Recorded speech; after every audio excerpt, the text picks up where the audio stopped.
In Chapter 10, we're going to cover the same period of history as what we looked at in Chapter 9. Whereas in Chapter 9, we looked at the market revolution, changes in politics, changes in economics. In Chapter 10, we're going to look at social changes, and especially movements of reform, of revivalism, and social change. When we look at Chapter 10, the things that will be important will be 1. A second great awakening and a wave of new religions. These are religions that are especially focused on emotional experience. Number 2, an American artistic renaissance, a flowering of literature, painting, poetry, and especially American themes.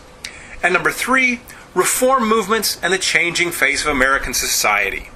New immigrants, new considerations, things like abolitionism, temperance, women's rights, all will come to be important ideas and issues in American culture during this period.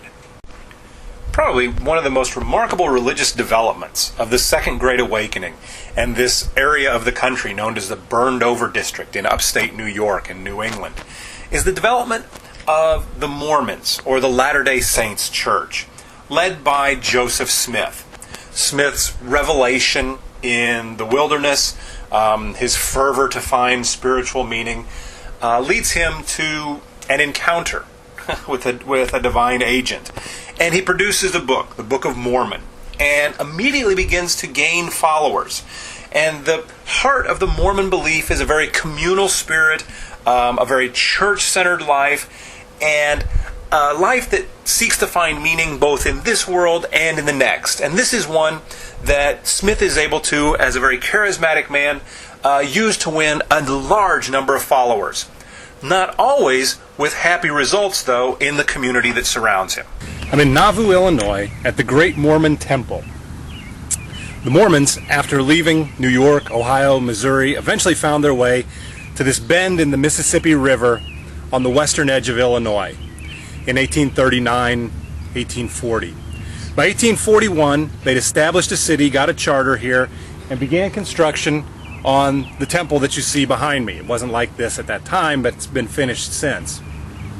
They then set up what they hoped would be a model community, one that began to frighten neighboring peoples, though, as the residents of Nauvoo, mostly Mormons, and it became one of the fastest growing cities in Illinois, 15,000 residents by 1842, tended to defer to their church leadership, and the city government and the church leadership became the same people.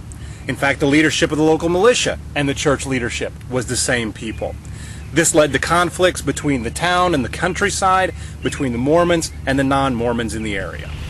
Clashes with local opponents, as well as allegations of violations of state law, eventually led Smith to surrender to the state authorities and go to Carthage to await trial.